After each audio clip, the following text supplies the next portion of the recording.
Okay, so I've talked about this before. What was the thing again you just said? It's human nature when you love somebody just because oh, she's better looking, and although she's pretty. There's not more love. But there's not more love. It's just because she looks. No, this is scarcity. This is scarcity. So what happens is this: when guys tolerate more crap from a pretty woman, it's because he's afraid he can't get another pretty woman. So I mean, and just in general, men tolerate more crap from pretty women in general, simply because they're prettier. The simple fact of the matter is, for anywhere you're going out, even professional world, you could be a total screw up, but if you look good, the workforce is even more forgiving to you. It's just period like that, male or female. So relationships are the same. People are more forgiving to attractive people than they are to unattractive people. This is why it's important to pick a proper partner for your children's sake in the future. You have ugly children, they're going to have a shit life. But hear me out. It's not that they love them more, it's scarcity. So guys are scared to give pushback to an attractive woman because she has a lot of options where he doesn't. And this goes back to what I was saying before I turned the video on. It's like a person isn't worried about looks or having someone or not having someone who looks better than their current woman if they have options. It's the people who don't have options and settled that are complaining about or worried about or thinking about, oh, that person looks better than my partner. Because they had to settle. They didn't get what they wanted. They got what they could. The person who can get what they want, but took someone who possibly is not as attractive as someone else that he could also get, you think he cares? No, because he knows he can get that person too. So he doesn't care. So that doesn't affect a man's love. This is a woman's thing. Women have this settle mentality. Men settle also. But how do you adjust your love level based on how she treats you? Because when she treats you really good, but she's not really attracted to you. No, you're not really attracted to her. Yeah. Well, then, how do you exercise that? But this goes back to what I said. Why do you marry somebody who's unattractive? Like, why would you marry someone you're not attracted to? Attraction has to be a given in your relationship. Because if you're not attracted to them, then the foundation of everything else is kind of gone. You know, it's kind of hard to build on something. Attraction is the foundation between both male and female relationships from the get-go. Women with their attraction markers and men with their attraction markers. So you're already starting yourself off on a bad foot. There's really not much she can do if you're attracted to her. Because it's like, she does something nice for you and you're just like, it's like, damn, I know I should like it, but she's how? So just marry. The solution is don't marry someone you're unattracted to. Well, I know we saw many times couples are really good looking and then the other one is ugly, but again, this might be like the person they're happy with their partner. Yeah. This is going to be individualistic also. Some people they're very happy driving a Fiat Punto.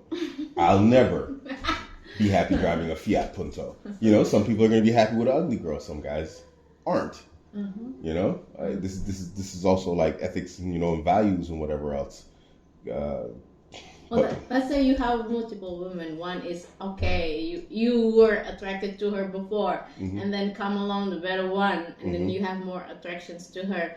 Then how you exercise that the other one doesn't treat you really. You're mixing two things that can overlap but don't necessarily do. So you're mixing the idea that a man, when he marries another woman, he has like a comparative marker or benchmark between women. So it's like, okay, she's like this and she's like this. And then he sits in his mind and he compares the two, and it's not really like that. Sometimes you do, especially when one is starting to act bad and then the other one's acting really good. Then but that's female imposed. Yeah, that's the attention's gonna switch, right? Yeah, because now he's like, oh damn, look at this huge disparity in behaviors. But who's imposing that? Is that the man imposing that, or is that the woman? It's the woman. But if both women are like, and this goes back to that video I said where, focus on your relationship. If both women are treating him well, he's just happy to see his women. He doesn't make a comparison. Like, I have two women, they treat me generally well, unless they're acting like a dork. And so I don't have a comparison in my mind, ever. It's just I'm happy to see my wife, I'm happy to see my wife. But then when you have like a situation where you're constantly dealing with stress, then obviously what's the leaning that people do? They lean towards and they start trying to spend more time in places or with friends or family or wives that don't give them stress. That's just in human nature, I think, across the board. So I don't think it should be expected for it to be different in a marriage. Did that answer your question? Yeah. But goes back to your videos that a lot of your women, the way they treat you. Mm-hmm. So again, so when I say this is predicated off of two people who find each other attractive. If you married someone you're not attracted to, you foundationally you've screwed up. You did something wrong. But how about the friend that asked you that he's marrying somebody? He's like, but she treat him well. But some people do that just because their lives, you know. It could work. I'm not saying that it can't work, but I'm just saying it makes everything easier. It can work. I mean, treating someone good is not, is not related to attractiveness. There is love of personality and character also, but it's not really the same like for men like it is for women.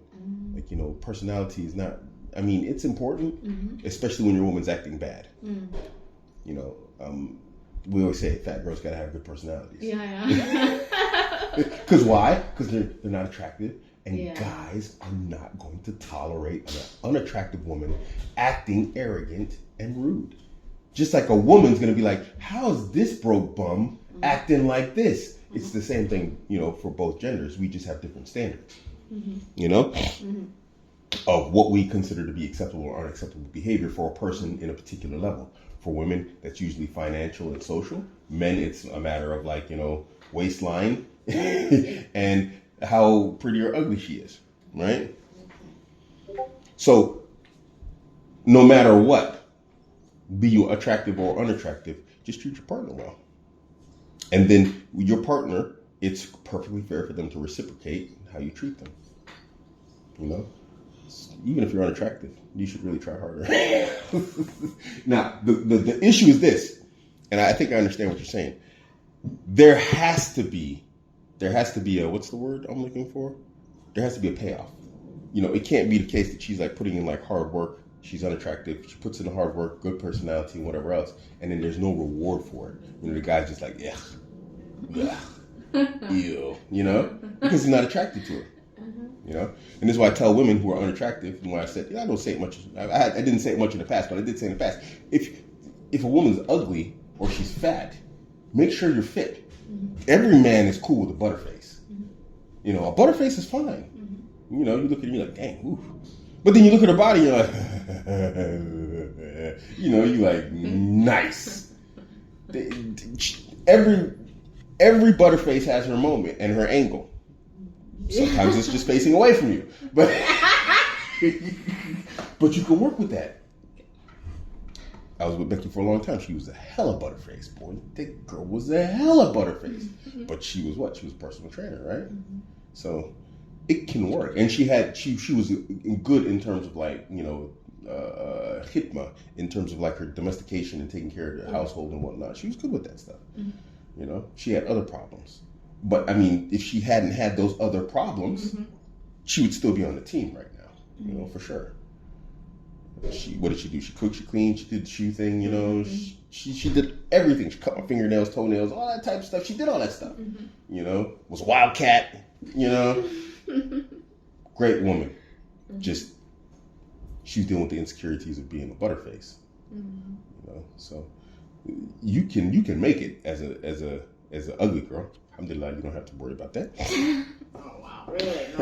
No. Mashallah. But, you know, the guy has to accept also, you know, and has to recognize like that effort, you know. And if it's a guy who's spoiled for options, but somehow he just ended up with that woman, that could be problematic, you know, because a guy who has options, he's going to get the best behavior out of like very attractive women.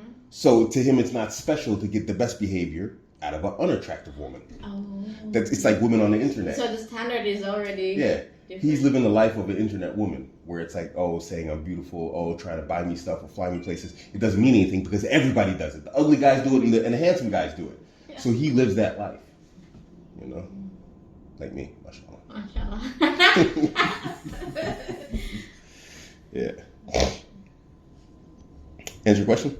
Yeah, pretty much. Nice. So you can do butterface. Just work out, man. Yeah, because for us women, I don't think we can do butterface thing like. Yeah, women are different. Yeah. Yeah, the butterface for a woman would be like a guy who's not in his optimal position in terms of what she can get. In terms of, guys can generally do better than a butterface woman. Most guys. And so women can do probably better than the average guy. Not really. That's not true. Because the world is full of average guys. Yeah. 99% of the world is average guys, so that's not really true. But pretty women are everywhere. And excellent, outstanding men who are actually, doing stuff in the world, they're not. They're not. So it's really not the same even when you reverse it. Yeah. Okay. We need 2 override codes to get the lift moving. Only Cabal engineers carry them.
Get me to that console.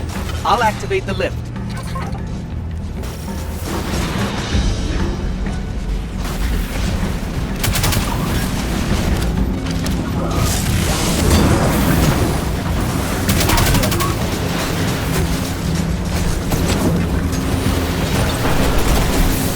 Lift is active.